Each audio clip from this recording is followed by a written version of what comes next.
सभी को प्रणाम। मेरा नाम राधिका श्रीवास्तव है और पिछले 15 वर्ष से मैं पुणे में रह रही हूँ। बात तब की है जब मैं बहुत छोटी थी और शायद 10-12 साल की मैं रही होंगी और तभी से मुझे पूजा-पाठ, भगवान, हवन, यज्ञ इन सब चीज़ों में बहुत ज़्यादा इंटरेस्ट था। और उसका रीज़न ये था कि मेरे जो पापा हैं, वो हमेशा से ही बहुत ज़्यादा पूजा-पाठ करते थे। कोई भी त्योहार है तो घर में हवन हो रहा है, इवन वो डेली ही एक छोटा हवन करते थे और डेली का उनका एक क्रम था कि सबसे पहले उठ के वो पूजा करते थे, उसके बाद ही कुछ भी अन्न खाते थे। तो ये सब चीज़ें देखते-देखते ही मैं बड़ी हुई और कहते हैं ना कि जो हम शुरू से देख रहे होते हैं और जो छोटे बच्चे होते हैं वो अपने पेरेंट्स को बहुत फ़ॉलो करते हैं। तो वो सब चीज़ से मैं बहुत ज़्यादा प्रभावित रहती थी और जैसे-जैसे मैं बड़ी हो गई तो मैं भी उनके ही जैसे पूजा-पाठ में बहुत रुचि रखती थी और निरंतर ही उपासना करती थी। मेरा उस टाइम पे शायद कोई मेरे लिए कोई इष्ट नहीं थे और मुझे हमेशा कभी गणेश जी की पूजा करना है, तो कभी दुर्गा जी की पूजा करना है। हमारे हिंदू धर्म में बहुत सारे देवी-देवता होते हैं और जब तक आप ये भाव नहीं समझ जाते हैं कि सब एक ही हैं, तो हमारा जो मन है वो इधर-उधर भागता रहता है। तो जब कभी भी नवरात्रि आती थी तो मैं दुर्गा जी की तरफ भागती थी, जब गणेश चतुर्थी आती थी तो मैं गणेश जी की तरफ भागती थी, जब जन्माष्टमी आती थी तो कृष्ण जी की तरफ भागती थी। कहने का मतलब ये है कि कोई भी इष्ट नहीं थे और मुझे हर चीज़ करना रहती थी। शायद ही कोई ऐसे व्रत या उपवास होंगे जो मैंने नहीं किए होंगे। हर दिन के उपवास मैंने किए। ये सब चीज़ें देखकर एक दिन मेरे पापा ने मुझसे कहा कि तुम्हारा मन एक जगह नहीं टिकता है। उनके कहने का मतलब ही शायद ये था कि तुम्हारे कोई इष्ट नहीं है, तुम हर जगह पे भागती हो। पर उस समय मेरे पास इतना ज्ञान नहीं था कि मैं इस चीज़ का उनको उत्तर दे सकूँ और मैं इसी तरह से अपनी चीज़ों में लगी रही। एक बहुत अजीब बात थी कि मेरे पापा इतने धार्मिक होते हुए भी, इतना पूजा-पाठ करते हुए भी, गायत्री परिवार के नाम से बहुत ज़्यादा चिढ़ते थे। उसका रीज़न क्या था, ये मुझे नहीं पता था। लेकिन क्योंकि मेरी मौसी गायत्री परिवार से जुड़ी हुई है, तो जैसा कि मैं हर जगह जाती थी, जहाँ पे भी कोई पूजा-पाठ, यज्ञ, हवन कुछ भी हो रहा है, तो मैं हर जगह जाती थी, तो मैं मौसी के साथ अपने गायत्री परिवार में भी जाती थी और इस चीज़ से मेरे पापा बहुत नाराज़ होते थे। लेकिन समय का चक्र ऐसा घूमा, कई बार ऐसी चीज़ें आती हैं आपकी लाइफ़ में। वर्ष 2011 में मेरा विवाह एक बहुत ही समर्पित कार्यकर्ता जो गायत्री परिवार के हैं, वहाँ पर मेरा विवाह तय हो गया। सब कुछ वहाँ के जो मेरे जो इन-लॉज़ हैं या सभी लोग बहुत ज़्यादा जुड़े हुए थे गायत्री परिवार से। उसके बाद मेरी शादी हुई, तब तक मैं गायत्री परिवार के बारे में सिर्फ़ इतना जानती थी कि यहाँ पे यज्ञ और हवन होता है। उससे ज़्यादा मैं कुछ भी नहीं जानती थी और मैं शादी होके घर में आ गई। सब कुछ अच्छा लग रहा था मुझे, सब ठीक था, लेकिन कई बार कुछ ऐसी चीज़ें होती हैं जब आप अपना सब घर-परिवार छोड़कर आते हो, तो आपको नई जगह एडजस्ट करने में बहुत मुश्किल होता है। और जैसा कि मैंने बताया कि मुझे पूजा-पाठ में तो रुचि थी, पर एक सवाल जब मैं इस घर में आई तो ये था, जो मन में चलता रहता था, कि ये लोग गायत्री माता समझ में आती हैं कि ये कोई देवी हैं, गायत्री माता हैं और ये देवी हैं। लेकिन ये लोग जब भी कोई पूजा करते हैं, तो हमेशा सबसे पहले इनके जो गुरु हैं, उनका ही नाम क्यों लेते हैं? सबसे पहले उनका ही आवाहन क्यों करते हैं? पर किसी से भी पूछने की ये हिम्मत मैं कभी नहीं जुटा सकी। और धीरे-धीरे मैं उस घर में एडजस्ट होने की कोशिश कर ही रही थी। अचानक से मुझे बोल दिया गया कि तुमको अभी 1 महीने के लिए युग शिल्पी में जाना है। और क्योंकि मेरी शादी कुछ समय पहले ही हुई थी, तो शायद मैं प्रिपेयर नहीं थी उसके लिए, क्योंकि पहले मैं अपने पेरेंट्स को छोड़कर आई हूँ और बहुत मुश्किल से अब ऐसा मन बना पा रही हूँ कि अब ये मेरा घर है, यहाँ पे जो लोग हैं वो मेरे हैं। उन लोगों ने भी मुझे बोल दिया कि तुमको 1 महीने के लिए युग शिल्पी के लिए जाना है।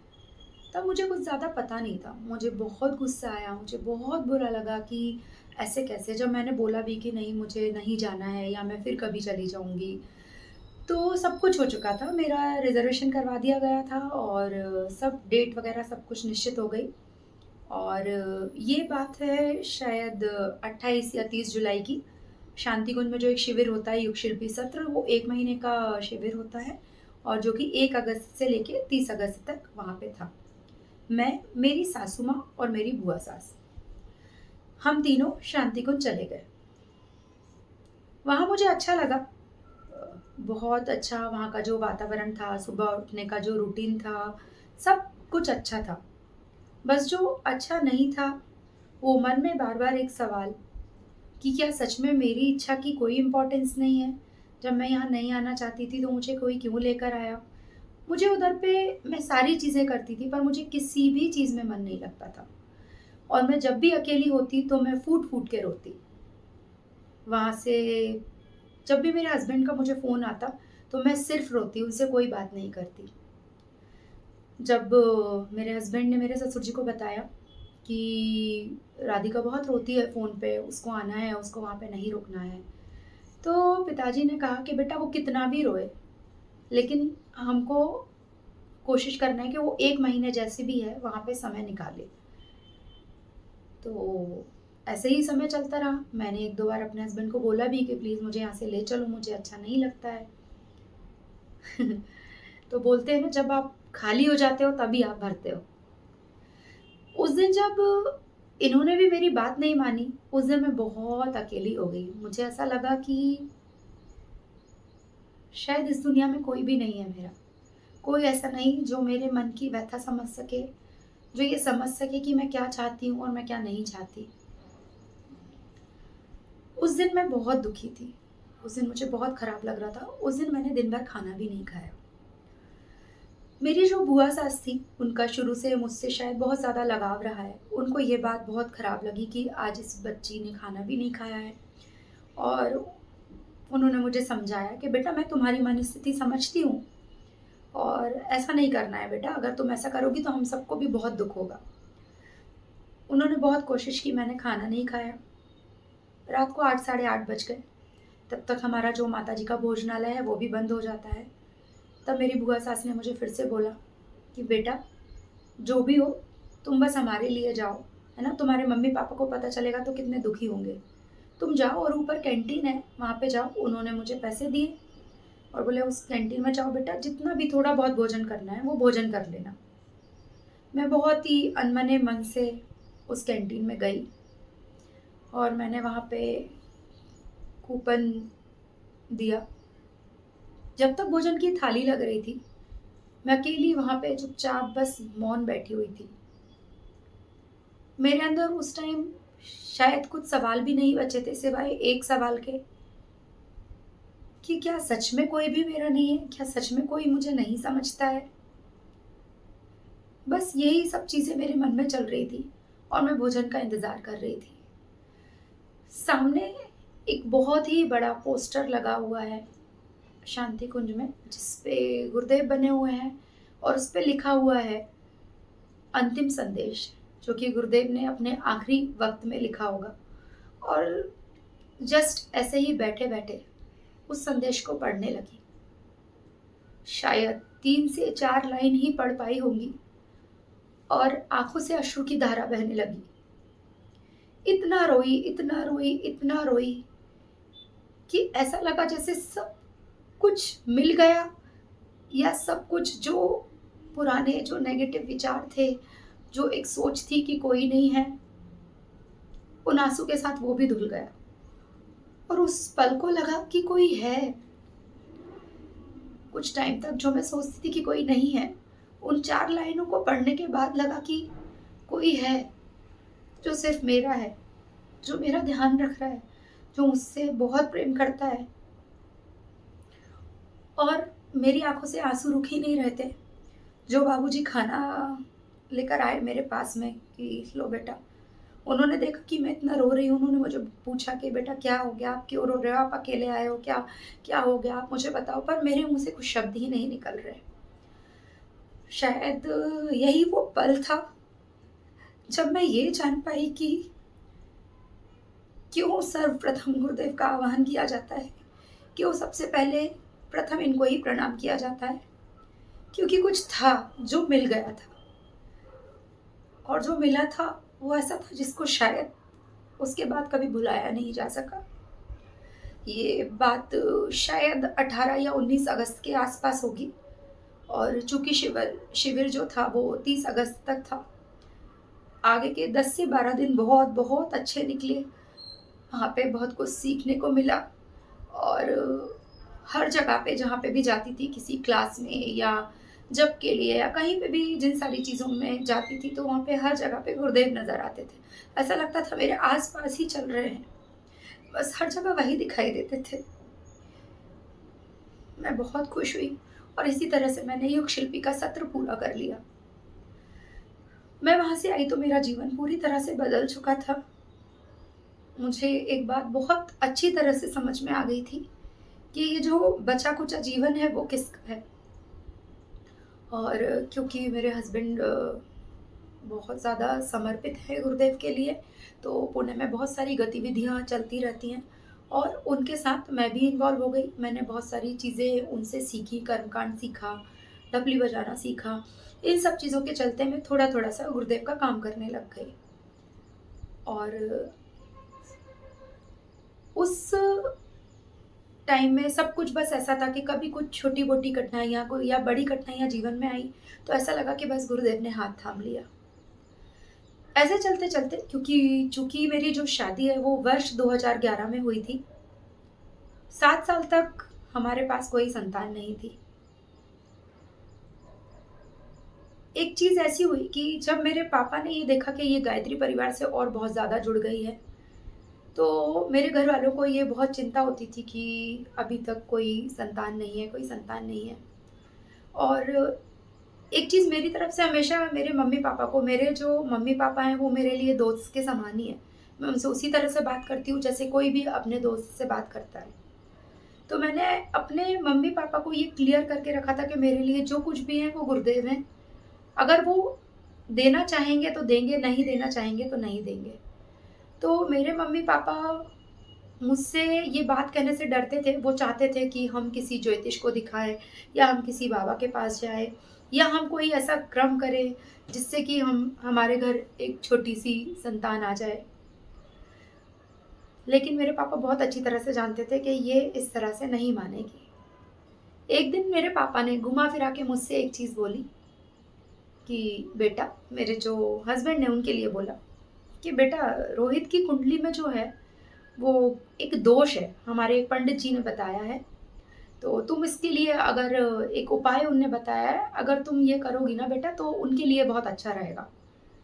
कहते हैं ना कि किसी को जब आपका वीक पॉइंट पता होता है, तो वो कोशिश करते हैं कि इसके थ्रू इससे कोई चीज़ करवाई जा सकती है। तो पापा ने ऐसा-ऐसा बोला, मैंने पापा की रिस्पेक्ट करने के लिए सब कुछ सुन लिया और पापा ने बोला कि एक पंडित जी हैं, उन्होंने बोला है कि तुम गुरुवार के दिन विष्णु जी के मंदिर जाना और वहाँ पे 5 पीले पेड़े तुमको लेना है और वो हर गुरुवार को 5 से 7 गुरुवार तक तुमको वो पेड़े चढ़ाना है। मैंने पापा की सारी बात सुन ली। उसके बाद जब मैंने फ़ोन रखा, मैं बहुत असमंजस में थी, क्योंकि जो भी हो मेरे पापा का जो भाव था वो बुरा नहीं था, क्योंकि वो सिर्फ़ ये चाहते थे किसी को भी जो भी घर में दादा-दादी या नाना-नानी होते हैं, उनको हमेशा ऐसा लगता है कि हमारे घर में फिर से एक छोटी-सी किलकारी गूंजे। हर किसी भी माँ-बाप को या किसी भी नाना-नानी या दादा-दादी को ये सब चीज़ें लगती ही हैं। तो मेरे पापा का इंटेंशन सही था, बस वो झूठ बोल के मुझसे शायद कुछ करवाना चाहते थे कि ये इसके थ्रू शायद ये कुछ चीज़ें कर लेगी। लेकिन कहीं न कहीं मुझे लगा कि जो व्यक्ति गुरुदेव से जुड़ा है, उसके जीवन में कोई भी दोष क्यों ना हो, गुरुदेव खुद ही उसको हटा देते हैं। जो कार्यकर्ता समर्पित है परम पूज्य गुरुदेव के लिए, वो उसकी छोटी से छोटी चीज़ें क्या, बड़ी से बड़ी चीज़ें भी बस ऐसे ही थोड़े से छोटे से में निकाल देते हैं। तो ये बात तो क्लियर हो गई कि वैसा कुछ नहीं है। फिर मन में तुरंत ही एक बात आई कि ये पक्का पापा सिर्फ़ इसलिए कह रहे हैं कि मैं संतान प्राप्ति के लिए कुछ ना कुछ उपाय अवश्य करूँ। हमारे घर पूजा घर अलग से है, वहाँ पे जाके गई, गुरुदेव के सामने बैठ के बस बात कर रही हूँ कि गुरुदेव, मेरी आपसे सिर्फ़ इतनी प्रार्थना है कि मैं आपके अलावा किसी भी दर पे नहीं जाऊँगी और माँगूँगी आपसे भी नहीं। आपकी इच्छा है तो आप देंगे, आपकी इच्छा नहीं है तो आप नहीं देंगे। लेकिन मैं ये सब नहीं कर सकती और मुझसे ये नहीं होगा कि मैं कहीं और जाके अपनी झोली फैलाऊँ, ये मेरे लिए संभव नहीं है। ये बोलते-बोलते मैं बहुत इमोशनल हो गई और बात आई गई और चली गई। एक दिन फिर से पापा ने मुझे बोला कि बेटा तुम गई थी क्या? उस दिन मैंने बोला पापा से कि नहीं पापा मैं अभी तो नहीं गई, मैं देखती हूँ हुआ तो मैं अगले गुरुवार चली जाऊँगी। और बस बात खत्म हो गई। जब अगला गुरुवार आया तो मेरे मन में एक चीज़ आई कि पापा कुछ अच्छा ही चाहते हैं शायद। जिस भाव से भी बोला हो उनकी बात को टालना अच्छा नहीं है। मैं कुछ माँगूँगी तो नहीं पर सिर्फ़ पापा की बात रखने के लिए मंदिर चली जाती हूँ। और मेरे हस्बैंड ऑफ़िस गए हुए थे। मैंने अपनी गाड़ी उठाई, मिठाई की दुकान पे गई, वहाँ से 5 पीले पेड़े लिए, ले भी लिए और गाड़ी के अंदर रख लिए और गाड़ी मंदिर के पास जाने के लिए बढ़ाई।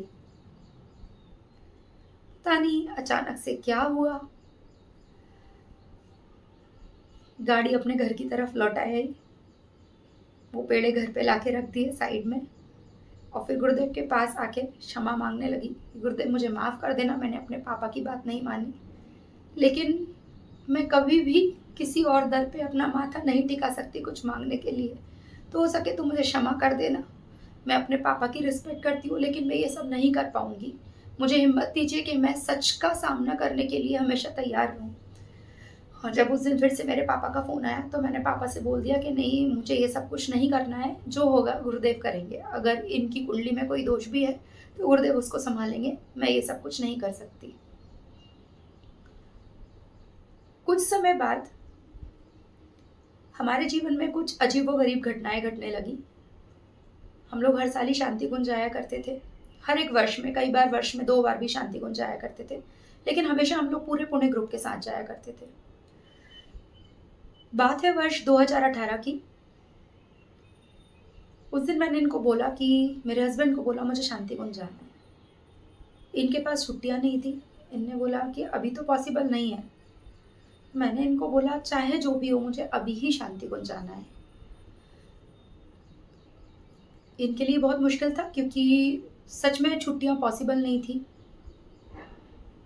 ये शाम को आए, इन्होंने बोला ठीक है, मैंने रिज़र्वेशन करा लिया है और हम लोग 2 दिन बाद यहाँ से शांति कुंज निकलेंगे। 7 सालों में पहली बार वो यात्रा ऐसी थी जो हम दोनों ही सिर्फ़ उस यात्रा को कर रहे थे। वो यात्रा इतनी आध्यात्मिक होने वाली थी ये हमें नहीं पता था।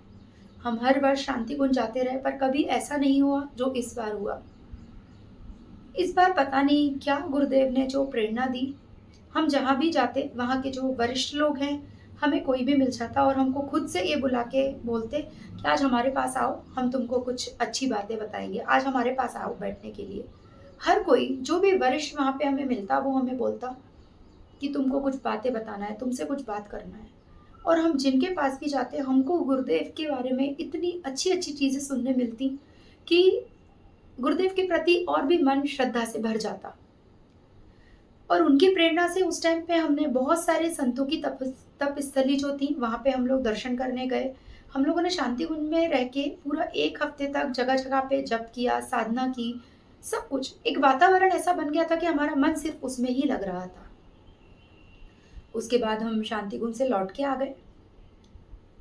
इसके कुछ 2 ढाई महीने की बाद की बात है। अचानक से एक दिन पता चला कि मैं प्रेग्नेंट हूँ। मेरे लिए तो हमेशा जब भी मेरे लाइफ में कोई भी चीज़ अच्छी हुई तो हमेशा बस गुरुदेव के सामने नज़र जाती थी और ऐसा लगता था कि सिर्फ़ आपकी कृपा से ही जो भी अच्छा होता है वो सब सिर्फ़ आपकी कृपा से होता है। और इस तरह से 7 साल बाद हमको ये पता चला कि हमारे घर कोई एक डिवाइन सोल जो है वो आने वाली है। मेरी प्रेगनेंसी बहुत अच्छी गई। मेरी डॉक्टर हमेशा ये बोलती थी कि तुम्हारे जैसी प्रेगनेंसी मैंने कहीं नहीं देखी।